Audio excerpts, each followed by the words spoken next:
My name's Courtney Price, and I am the Business Development Manager here at the Auburn Hills Chamber of Commerce.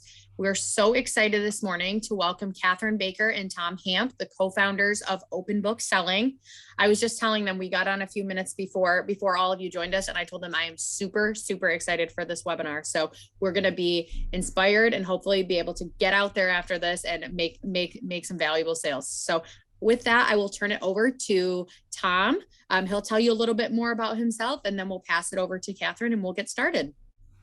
Thanks, Courtney. As Courtney mentioned, my name's Tom Hamp. It's great to be with everybody today. I've been in sales for 36 years. Seems like it's went by in a blink of an eye. 10 years as a salesperson, 15 years as a sales manager / vice president of sales in the copier printer industry. So I have toner in my blood. But over the last 11 years, I actually have started 2 businesses, and really those businesses have been designed to help companies improve their bottom line. The company that Kathryn and I started, Open Book Selling, really focuses in specifically on sales and sales management. Kathryn, I'll turn it over to you. Good morning. A few of you on the call know me, but for those of you who don't, Kathryn Baker. And as Tom mentioned, we started Open Book Selling a few years ago after we both had run our own coaching and advising practices for about 10 or 12 years. Prior to owning a business, a lot of background with sales and marketing. Obviously, everything I've done my whole career has been around or in some capacity related to sales and sales efforts. But Open Book Selling is really a result of all the work that Tom and I have done with many organizations over the past 10, 12 years, as I mentioned, where we found and continually found that people just need help in the area of sales. So as a result, our passion for sales, we started talking about 3 years ago and said, you know what, why don't we think about transitioning our practices to solely focus on sales? There's such a need for it. And it's been great so far. So with that, we can move into the presentation, and Tom's going to work through some slides here. And just so you know, the setup for today, it's not just all, we are going to share a lot of great information that hopefully you can take and run with, but we are going to have some interactive time. We have a poll that we're going to do. And then we also, when we get into some of the details, we want to hopefully get a couple of examples from you where we can call on people and then show you exactly what we're talking about, just to help cement the ideas that we're sharing. Because as we know, we all get a lot of information. We sit on a lot of webinars and trainings, but at the end of the day, it's all about what we take away and what we actually change and can implement. So we want to make sure that when you leave here, you've got some really good nuggets, but you're thinking about your own situation and how you can integrate some of this. So we're going to have a little bit of interaction. So be ready for that.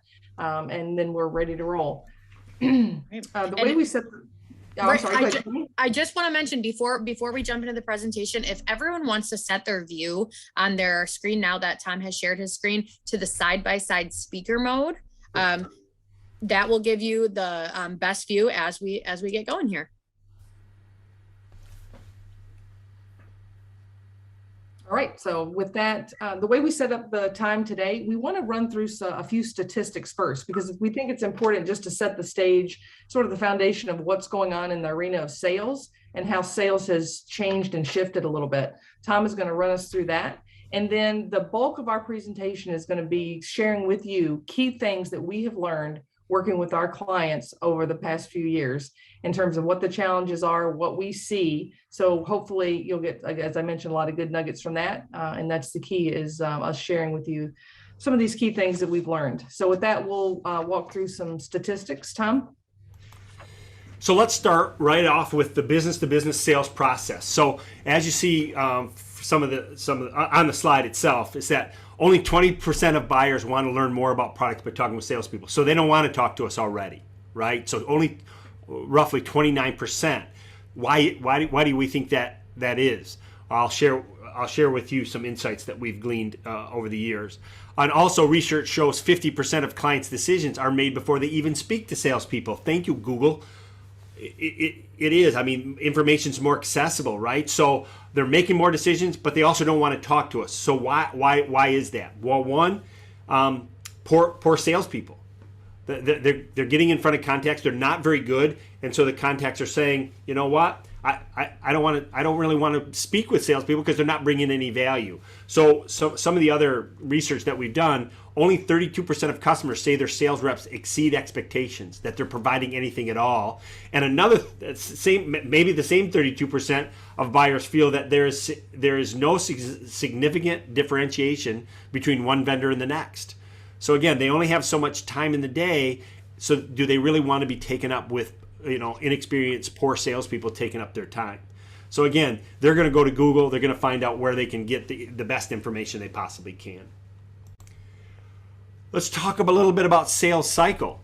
The average sales cycle has increased almost 25% in the past 6 years. But think about this. If you measure your sales cycle this way, two different ways, what's your sales cycle look like when you've won deals versus what your sales cycle looks like when you've lost deals? We tend to clump everything together and we see that the sales cycle is longer. But I think what's happening is that we're staying to our processes. Our sales cycle when we're winning deals is pretty tight, but we're not doing the right things, such as we're not spending enough time on discovery. We're not doing some of the right things in processes. So when we're losing deals, we're stretching that sales cycle out long. So think about that. We might be rushing through qualification or needs analysis, which lengthens the sale. Sorry, I guess I already covered that. So how about this? How about failure to meet your sales quota? So in the business sales cycle the sales cycle has become so complex that 50% of sales representatives expect to miss their annual sales goals. Why do we think this is happening? Well, maybe it's calling on the highest level. We're not calling on the highest level decision makers, or we're not making contact with all the stakeholders in a particular account. So there could be a number of different things going on, but we also think that it could be that the salespeople aren't being trained, coached the way they have been in the past. Increased competitions. Who do we think are direct competitors are better? Because 84% of the business say their industry has gotten more competitive in recent years. So are our competitors really getting better? So a rhetorical question that I would ask is that who is our largest competitor out there? Do we know who they are? The answer might not be who you think it is, because what we're seeing out there, it's just other salespeople.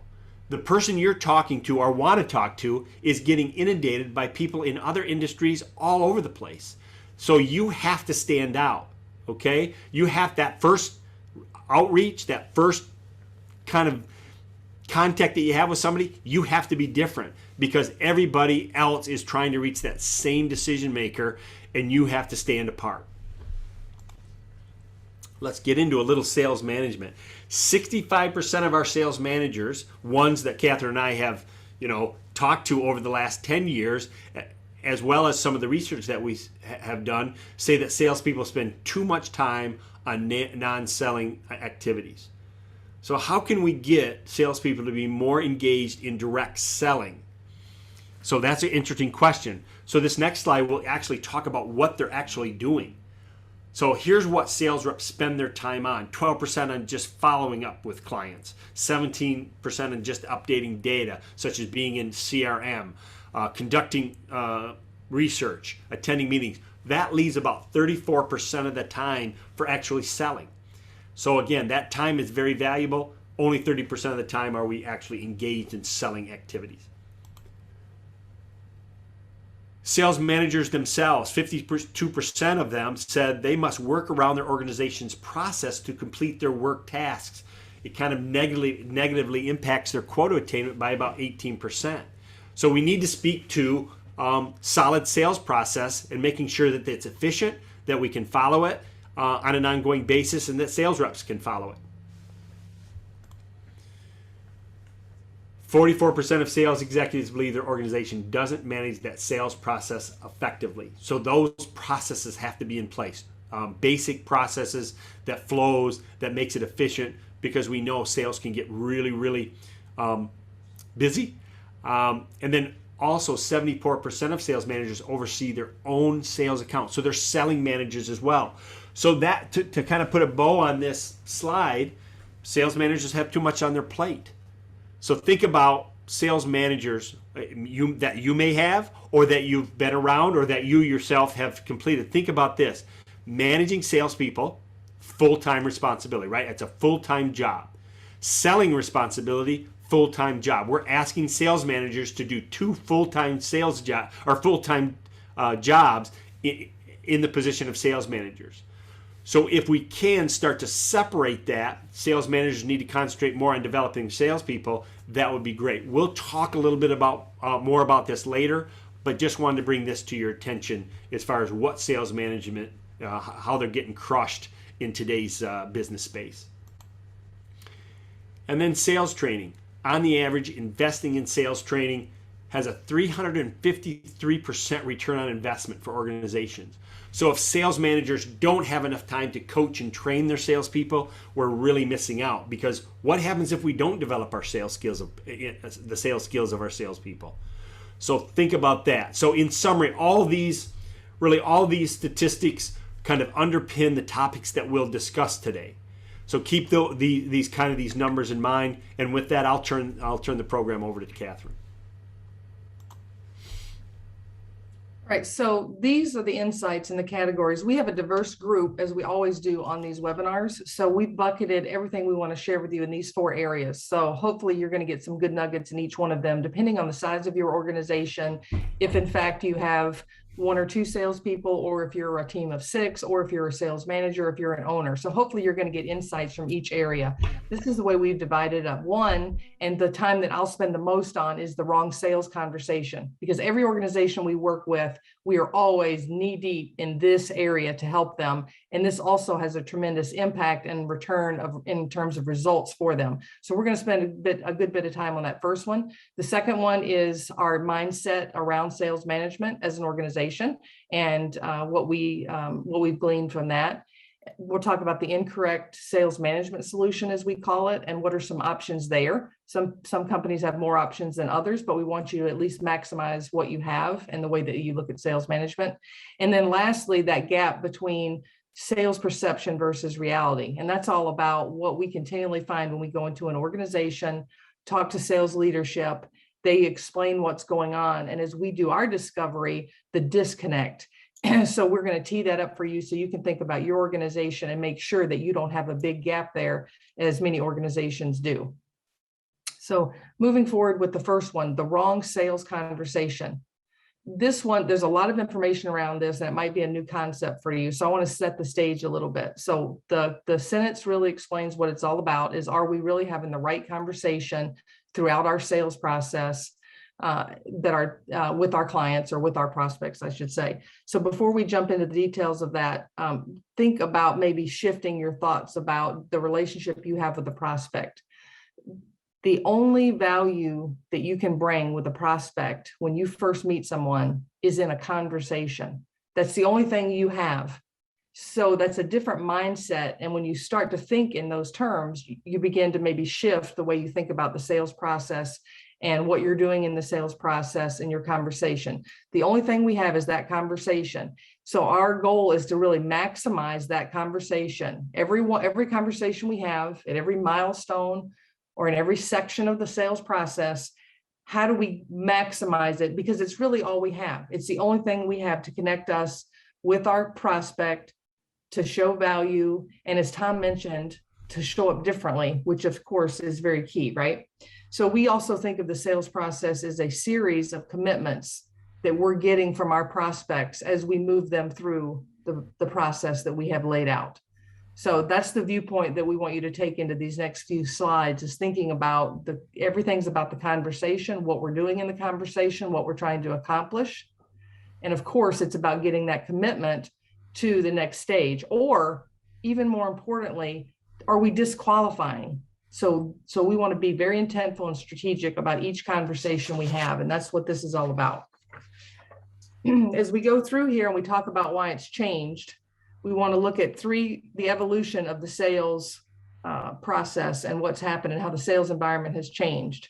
If you go back and you think about maybe 30 years ago or beyond that, it was a legacy situation. And what we mean by that is selling was very different than it is today. It was very transactional. information was not available to people. So back 40 years ago, everyone depended on a salesperson to come in and give them all the information they needed, because that's the only avenue they had to get it. And then if you remember late 80s into the 90s, we had a big switch over to solutions. Everybody started talking about, we need to go in and do discovery. We need to figure out what the problems are that our prospects have and talk about our solutions, focus a little bit less on products and about our company and a little more on the solutions we can provide. And then we move the needle even a little bit more. And what we would say now is we need to move to what we would call a modern approach. And that is more of a transformational approach where it's totally switched in terms of the relationship because of all those statistics that Tom was talking about. But the main thing is the information that's available to everybody. People can go online and get a ton of information. People know a lot more about the products and services they're investigating and trying to buy. So that whole piece is what's teed up this need for people to rethink the conversations they're having, rethink their process.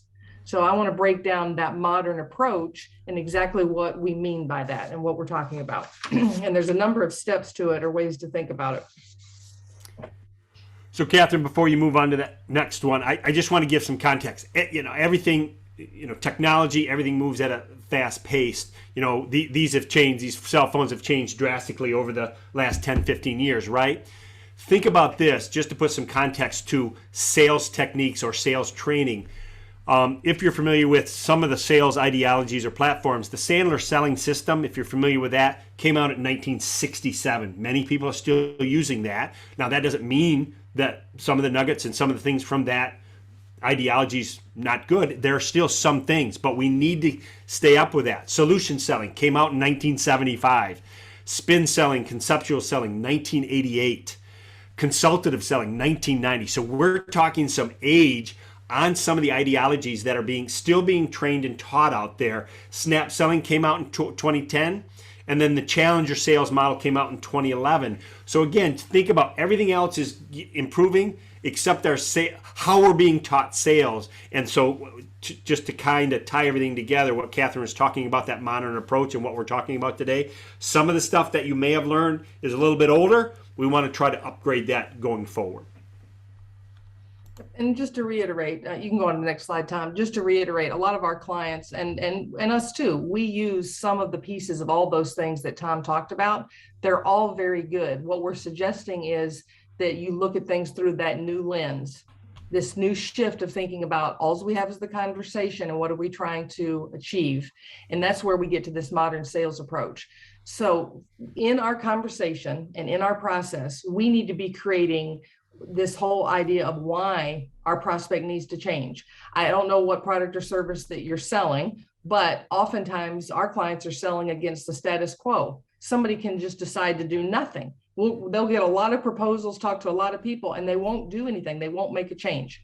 So we have to make sure that we're creating a sense of urgency, that we're uncovering not only just the known things, but also unknowns to our prospects, so that we're making them think differently and giving them that urgency to actually make a change. And the way that we do that is what we call this insights and provocative perspective, right? We want to be bringing something new to them that makes them think differently about the decision they're making, that makes them think differently about the product or service. And in this way, it's a switch from where the client is actually discovering. So you're helping your client discover things that they didn't know by sharing with them insights. Who knows more about your product? It's not about the product or service, but what about the buying process? Who's better to share with your client or your prospect the pitfalls, what they need to know, the best questions to ask, things to look out for? You are positioning yourself to share those insights so that your client is actually discovering in the process things they didn't know. Another big switch to this modern approach is that we're not just selling one person, a team, a department. A lot of times we're having to sell many people in the organization, and we are having to get organizational consensus to make a change with what we're selling. And oftentimes we find that our clients are not bringing the right people in early into conversations. So some of this varies depending on your product and service. the level of client that you're going after, and what your prospect looks like. But there's elements to all of these, I can tell you, in every process. So you want to think about, who do you need to bring on board earlier in the process who might derail you? Who are those influencers? And also, if they do provide or do purchase your service, you want people to be happy with it, and you want it to be successful. And part of that is not just including people that might be involved in the decision, but sometimes it's involving a broader group in that organization. So thinking strategically and intently, and including this as part of your process to make sure you have these things buttoned up. More, even as important as the insights we bring, we want to think about resolving concerns that our prospects have. What are we talking to them about? What are we sharing with them that's helping them resolve concerns and question marks they have? And also reducing uncertainty. So think about it as you go through your process. Am I creating certainty in this decision, around this decision for my prospect? Am I helping them walk through this? And am I leading them? We always talk about leading our client, right? We're facilitating it. We're leading all of this. We're leading our prospects through a process, but they're discovering. And I know there's a lot in there. And then we button it at the bottom with this consultative selling. And I always say, for real, because I'm sure you run into this as well. Everybody says that they do a consultative sell. Everybody does. But I promise you 20 to 25% of the people actually are. So I would, as we go through here, I want you to think a little bit about your process and what you're doing, and really have a reality check. Are we really consultative selling? It's not just about good discovery. It's about all these key elements in here. And as Tom mentioned, showing up differently. So Kathryn, you have a lot of stuff, as you said, on the slide, and I know many of the attendees showed up and really want some good takeaways. So can you just spend, maybe give an example or two? You talk about insights and provocative perspective, consultative selling. You even mentioned, and that's not on the slide, providing value. So what's that really mean? Because we can throw these terms out there, but how can you give us some context to that?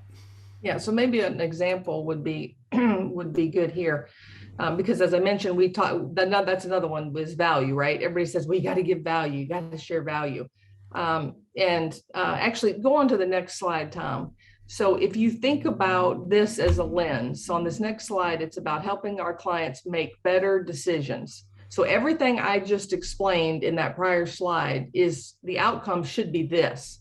And if we put these glasses on, so think about us putting these glasses on and looking at your sales process and the conversations you're having, are you helping your prospects make better decisions? So you want them to be a customer, but are you helping them make better decisions related to your product or service? Let me use an example. We have an automotive client and they sell capital equipment. And some companies that they sell to would buy this equipment every 2 years, some every 3 or 4, and they might have some bigger clients that would buy it more often. But every application is a little bit different. So sometimes a client will buy for an application that they've never bought for that application before, this equipment. So it's engineered product. What we've worked with them on is putting this lens on over their process to say, are we really walking them through and helping them make a better decision to purchase this capital equipment? And when they've done that, it's changed every conversation from the first conversation, because their approach is totally different. They're sharing insights, and it might show up like this. Well, if I were talking to Linda, I might say, well, Linda, what we have found from, the thousands of times that we've worked on this application with clients over the last 30 or 40 years, because they've been around a while, is that that companies run into trouble in this area. If you don't cover this, if we don't do this amount of testing up front before we spec equipment, you can end up with the wrong solution. So that's just a mini example of where I'm taking my experience that I have personally, that my company has, and I'm helping them make a better decision. They can't go on the internet and find that information. So if you are selling software, if you're selling something in technology, if you're helping them make a decision around where to invest their marketing dollars, if you're trying to help them select a venue, what is it you can share to help them make a better decision about what they're trying to accomplish? That's the lens you want to go. And then the slide I had up before are all the ways in which you want to break it down and sort of think about, are you outlining all those things in your process? So this is the way I would really think about it when you think about the lens you want to put on. This is the approach. I'm just checking to see if there was any other comment on this one. So the other thing is that we always think about it as though we are, another language you might use is, you're facilitating your buyer's journey. And this is where those insights come in and where real value comes in, not just sending them some, and not that that's negative, because we do send our prospects valuable information or insights that they need to know, but it's a whole different level when we're doing this, when we're helping them make a better decision and they can feel it. They know it. They feel from the place that you're coming from is very different from anybody else they're talking to. By the way you're walking through a process. And there also, again, you may find out that you aren't the best fit. Your product and service is not it. You can't go wrong by doing that. And if you walk someone through this process, maybe the next time they need to, it is the right product or service. But this is the lens that we want to go through. So let's take a minute just to reflect on that. And think about, I see some of you taking notes there, but just next slide, Tom, thinking about just reflecting on your current message throughout your sales process and how it aligns with what we just talked about, or maybe how it doesn't align with some of the things that we just talked about. And at the beginning, I mentioned that we wanted to give examples. So we would love to, I gave the example of the automotive company and how they changed their message. So this is the active part, no calisthenics, but you just got to click chat and put something in there or speak out, however you want to do that. Yep. So on the next slide, we just have examples. So we can actually, I think we're going to click off the slide share for a minute. We'll take a pause here, check in, make sure everybody's still alive and everybody's awake. So who's going to be, who wants to just raise their hand and give us just a little overview of your process and where we could maybe give you a few little items on your messaging?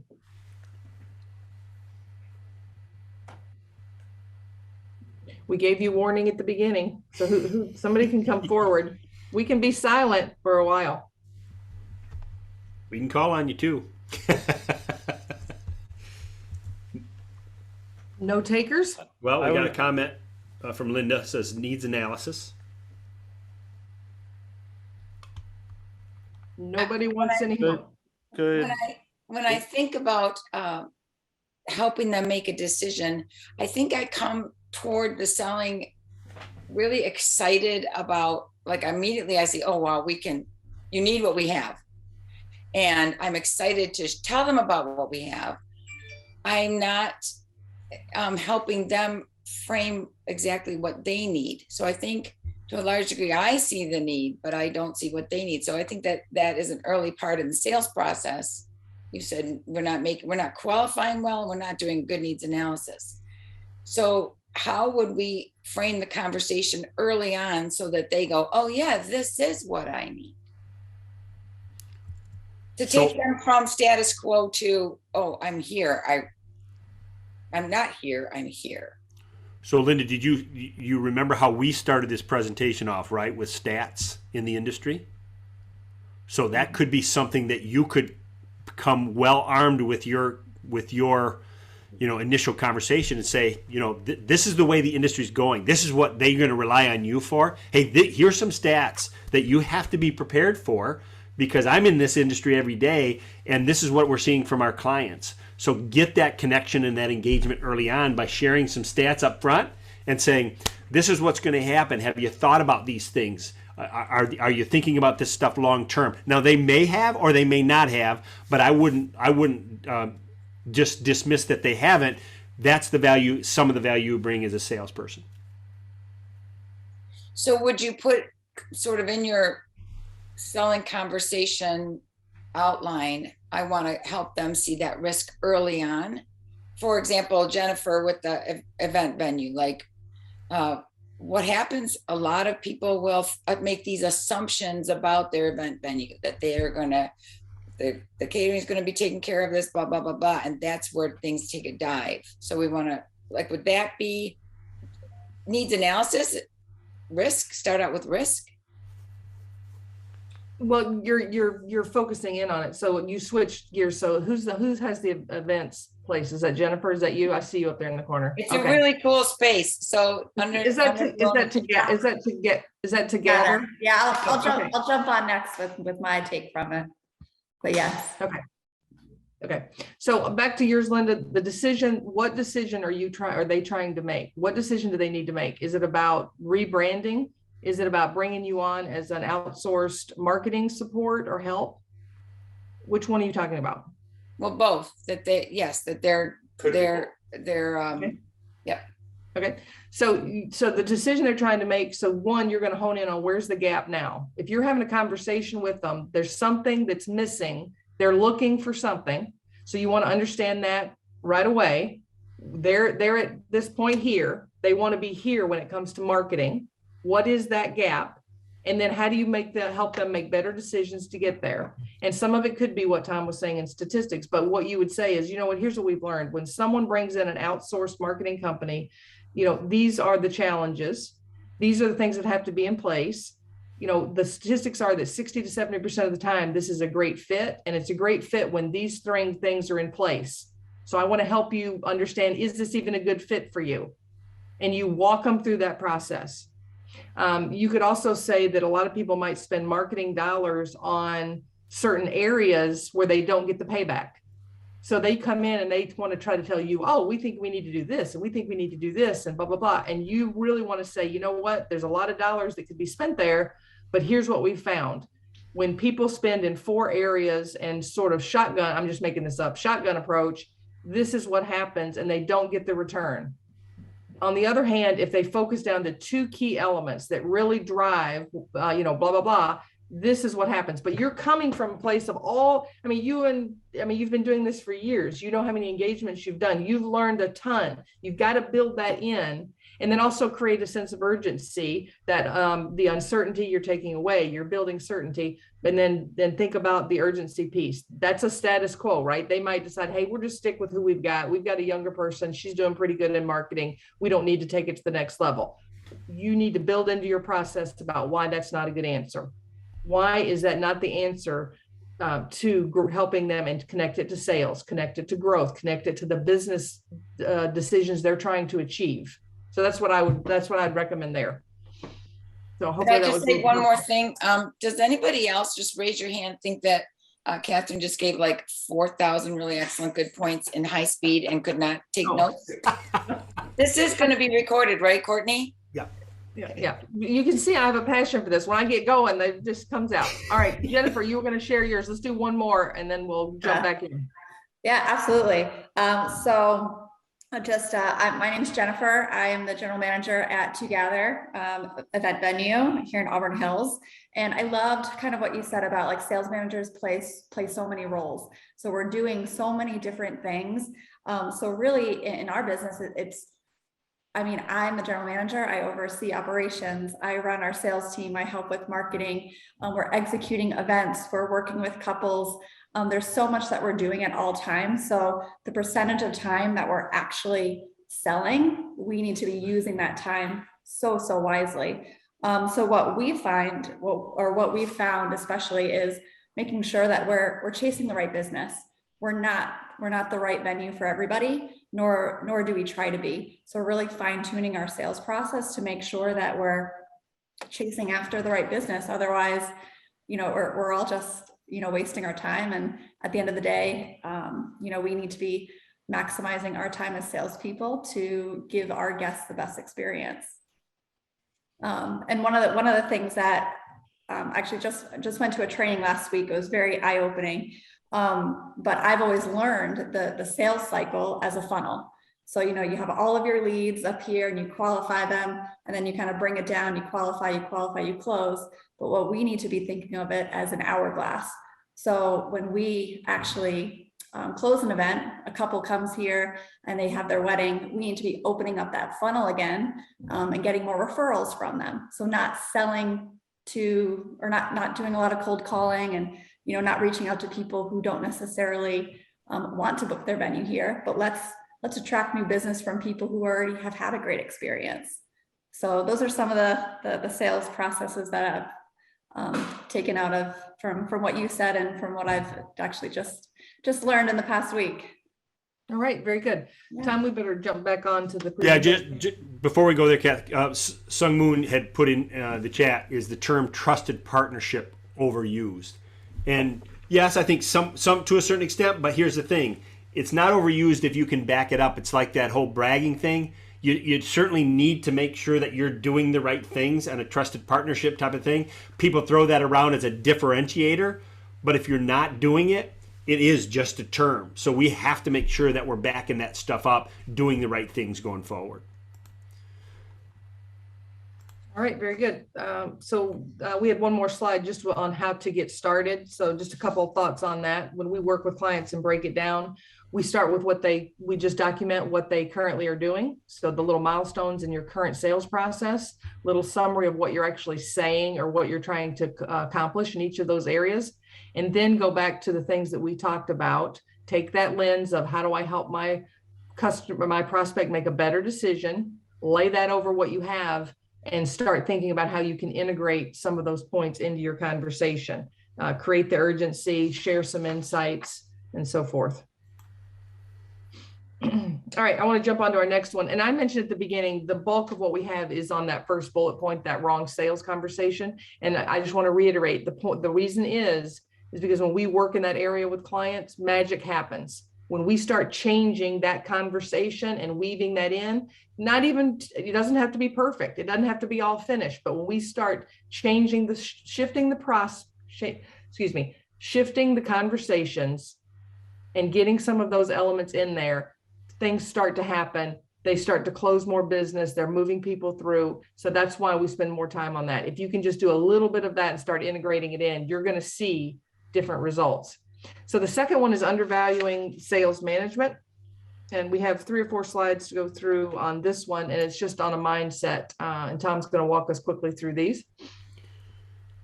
Yeah, so when we're talking about sales management, I briefly mentioned it before, and I said we're going to cover it a little bit better down the road. So here we are. So here's some rhetorical questions to ask yourself. How is the sales management role perceived in your organization? How do you see it? And what is the current mindset in your organization around sales management? Because we've already talked that there's many responsibilities they shoulder. I know I'm going to get a lot of head shakes. Is that, yeah, we're doing everything, right? So really, when we're trying to grow sales, we're trying to develop salespeople, we're trying to do all those things. Do we have the right focus on that type of thing? We really a lot of what we talk about comes from a book by the name of New Sales Simplified and Sales Management Simplified by Mike Weinberg. And it says, in that book, it says, few organizations invest enough time and energy related to sales management as they should. The overall effectiveness of your sales manager is key to building and sustaining a performance sales team. So think about that. If you're taking that away from developing your sales organization, it certainly harms the overall sales in your organization. There's a bottleneck there going forward. So how can organizations, they should be prioritizing the sales management function by ensuring that sales managers doesn't get pulled into other work, setting up different things that aren't really related to being a sales manager, that they have the proper resources, and then they continue to personally sharpen their own sales skills, skills in coaching and mentoring salespeople, that type of thing. What is the sales leader's true job? I know a lot of people are going to say to grow sales, right? Sales leader, sales manager to grow sales. But I'll offer you this. Is it to grow sales or is it to grow salespeople? If you grow the salespeople properly, I think sales will really start to blossom because they're going to be doing the heavy lifting. But if you have a sales manager that's doing selling to, trying to manage a sales force, and is inundated with all these other responsibilities, it's broken. So how do we make sure that we're focused on a sales manager doing the right things? So here's some of the pitfalls as far as undervaluing a sales management, what they can certainly fall into. And there's many more, but here's the key traps. I'm just going to mention a few. Sales managers themselves, they like to jump because they're engaged and involved in many different parts of the organization. They jump in and solve problems outside their direct area, so they won't stay in their own lane because they feel that they can provide, expertise in other areas. They're involved, or they're given compensation plans that don't drive the right sales behaviors. They're not spending time on the coaching, mentoring, role-playing, real-time coaching that they should be involved with. And then they're making suggestions versus saying what the expectation clearly is. So if they don't have a roadmap to be able to pull from, then that certainly can get in the way. So we really talked, these last 3 slides, we want to kind of bring it all together. So we really briefly talked about mindset, clarity of role, pitfalls. So these 3 clear categories, all right? So we want to reflect on how do we break down sales management these 3 ways: sales leadership and culture, talent management, and process. So taking the first one, I want to quickly go to an example to where we help the client, and it happens to be the same client that Kathryn talked about in the automotive supplier industry, in that there's a lot of engineers that are now salespeople. So they didn't know they're going to be salespeople, but they currently are. And so we've kind of changed their culture in the last month and a half, mainly because their fiscal year ended at the end of October. But we helped them with some of the sales concepts. And so at the kickoff meeting a couple weeks ago, we asked them, what changed for you? What's different? And they go, you know what? It feels more like a team, that each of us have a responsibility, no matter how large or how small, that we're bringing something to the table to meet our overall goal. They said that was different than it has been in the past, whether it didn't matter whether we brought something in or not. So that's part of that sales leadership and culture. One of them fed back and it says it kind of feels like a basketball game or team, that we're providing something. Yep, we didn't ended up having a big sale, but it was enough that when all 10 sales reps came together, we exceeded this target for the year. And they said, that's different. We just weren't used to that, and it's starting to bring us together.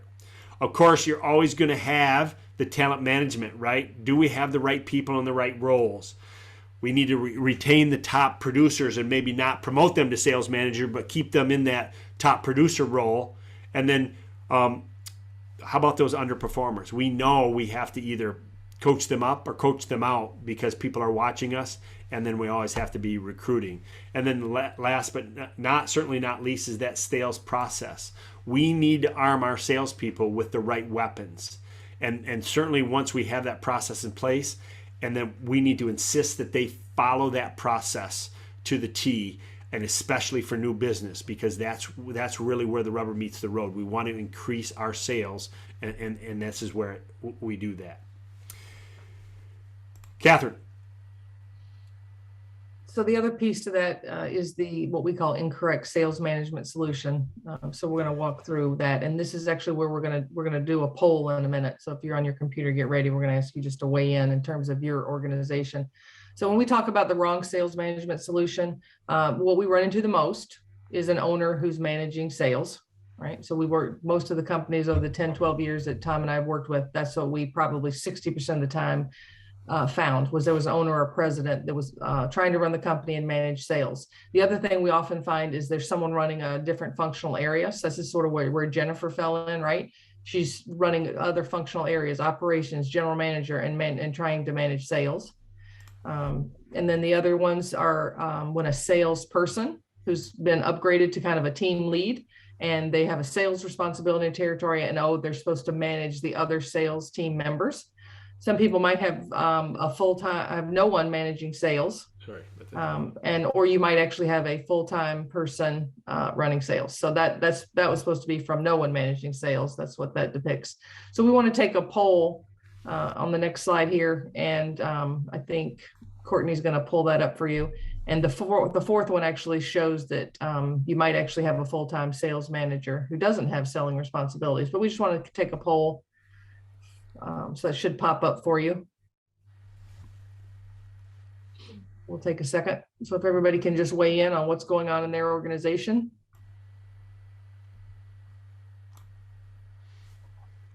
We need everybody to pull up and vote.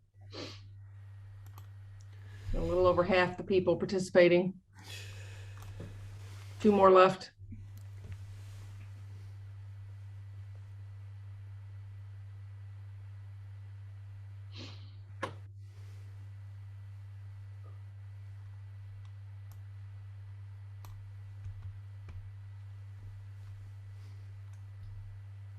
Courtney, you just want to close that out then? Okay. And then do we need to, or will you pop up the results then, Courtney? That's fine.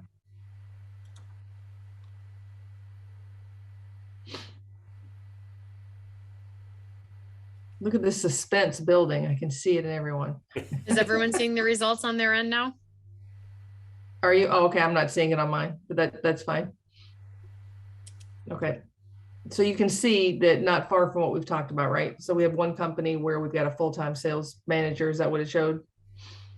And then all the rest were somewhere in between. Now, with that said, we also want to recognize there are some companies where you're in a position, you're going to have to dual role some things, right? You're certainly when you start up, and then depending on the size of the company and the situation. So even though we continue to go back to, we want you to have the right solution, even if it's not perfect, I think there's a lot of takeaways from this of the ways that you can think about the situation you're in. If you are having to do other things, how do you make sure you do your best to allocate time to the sales piece, because it's a huge leverage area. And we know anytime we work with a sales manager, the return for the company is just huge. So we obviously would always recommend you do have a dedicated person. There are a couple of different solutions for that. And as I mentioned, a lot of companies that Tom and I have worked with over the last 10 years, there was an owner who was managing a sales team. And we're always trying to get the owner to do some different things in the business. But they were always pulled in different directions, right? Between trying to manage sales and trying to run the business. So when we started open book selling, that was one of our focal points was this, on the next slide, we show you the 2 options, which includes a fractional sales manager.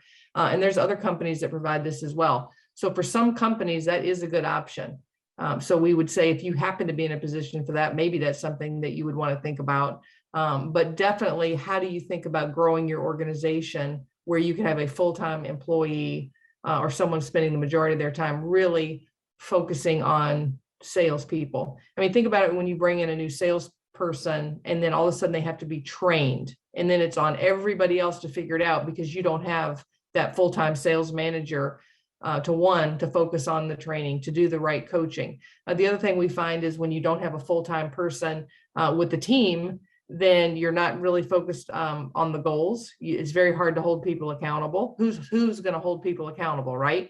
So we don't need to go through them again. You know all the pitfalls. So when we go to the organizations we work with, we try to get them quickly into one of these areas. Either bring on a fractional as a temporary until we can help you grow and get to that full-time position. Or if you have someone who's dual rolling it, how do we really get them focused the right amount of time, the right meeting rhythms, the right, the best practices, and all the things that they can do. So the time that they do have to focus on sales management, they're focused in the right area. So oftentimes we think about selling more and we think about the people that are out selling versus how do we help them be successful? And we don't tend to apply resources there. We tend to apply it in other areas, like could be improve a process or marketing or whatever it might be, versus how do we just make our salespeople better and the sales management functions that we should be working on. So we would just say that you can't underestimate the payback on that.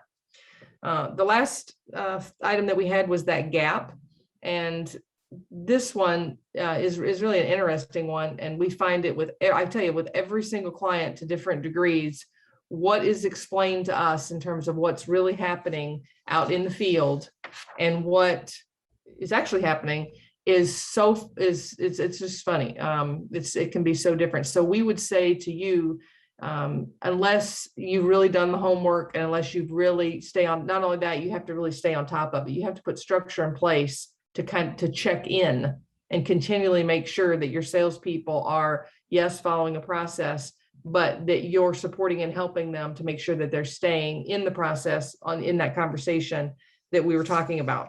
And we do this through assessments, we observe, we do role play, obviously a lot of coaching. but there's always two sides to it. When we go into an organization, we want to think about the qualitative discovery, and then we want to think about quantitative.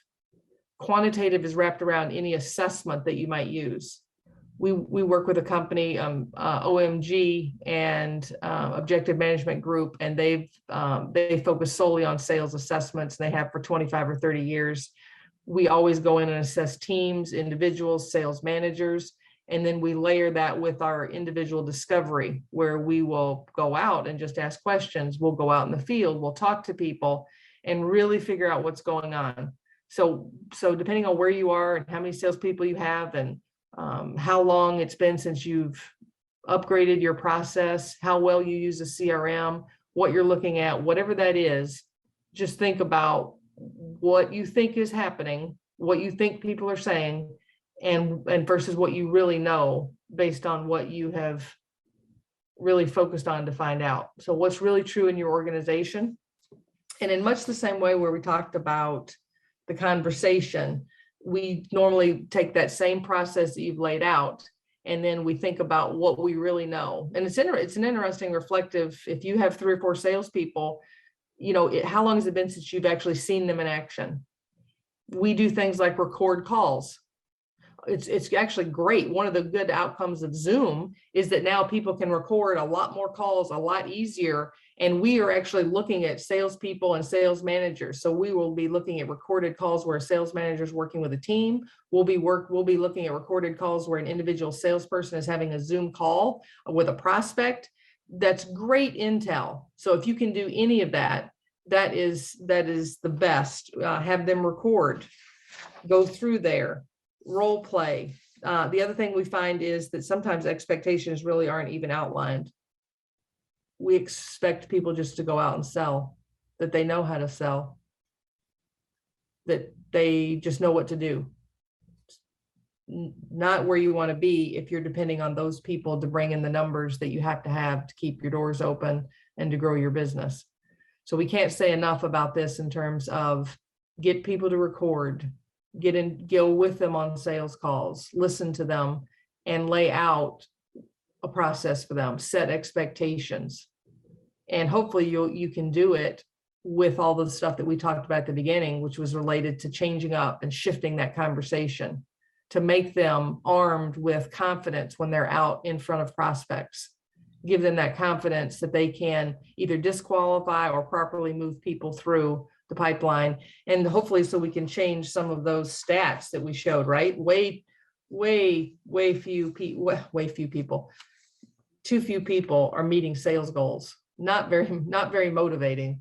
We really need to help them because the payback is huge when we can do that.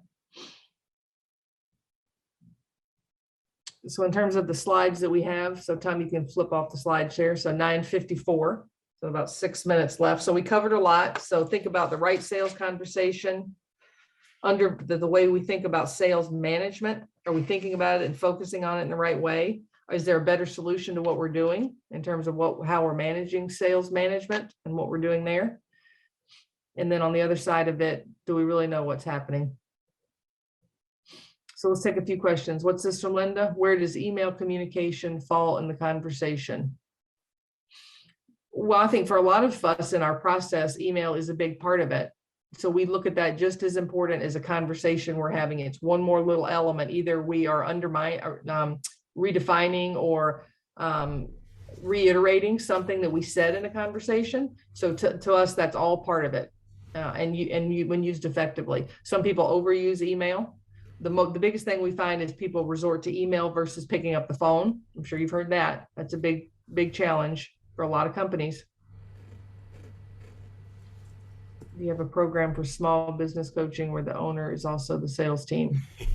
The owner is also the sales team. So you're doing it all. We tend to first understand where a company is and where they want to be. And then we have individual programs, and we also have short projects. So for some small companies, we will go out and do a project of 3 or 4 months, and we define that around the budget that they have. And we could plug in and just help with messaging, or we can plug in and just help with process. Other companies we have 18, 24-month engagements with. And then other companies, actually, we just started with a startup that's in Auburn Hills.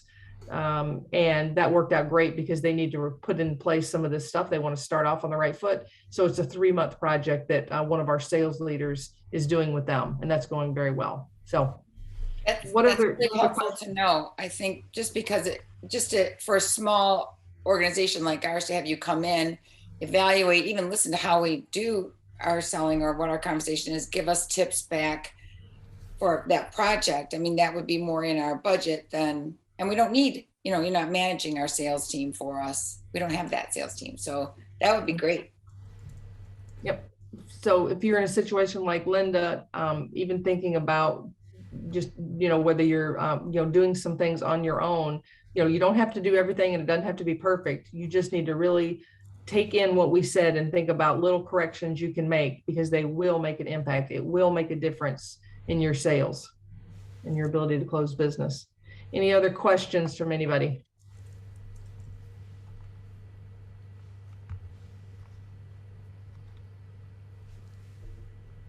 All right. Tom and I will be sending out a couple of resources for you. So we have what we call a sales focused organization checklist. We'll send that out. We have a little worksheet that goes back to the conversation we were talking about. So by the end of the week, you'll get that. And then as a give back to the chamber, if somebody has some thoughts, but maybe they didn't want to bring them up on the call today, we would, I had talked to Jean about offering a 30-minute consultation. So we'll put that in there on the email. Would be happy to just have a phone call with you. You could run some things by us. We'll give you some thoughts and ideas and just be a thinking partner with you to help you get started. We can offer that up as well. So we'll include that on the email. Awesome. Well, thank you all so much. Thank you. Another thank you to Kathryn and Tom. Everybody that's on, give them a little round of applause. Thank you for starting off our morning so positively. And we did, as we mentioned earlier, we recorded this, so we will share that on our website. So you guys can go back and hopefully, I know Linda, you had said anyone raise your hand. There was a point where Kathryn, you went through a little quickly and it was great information. So if you want to review and rewatch it again, it will be up on our website as well. But if we don't have any additional questions, I think we can close for the morning. Thank you all again for joining us, and we look forward to seeing you soon. Thank you. Thank you. Bye-bye. Thank you.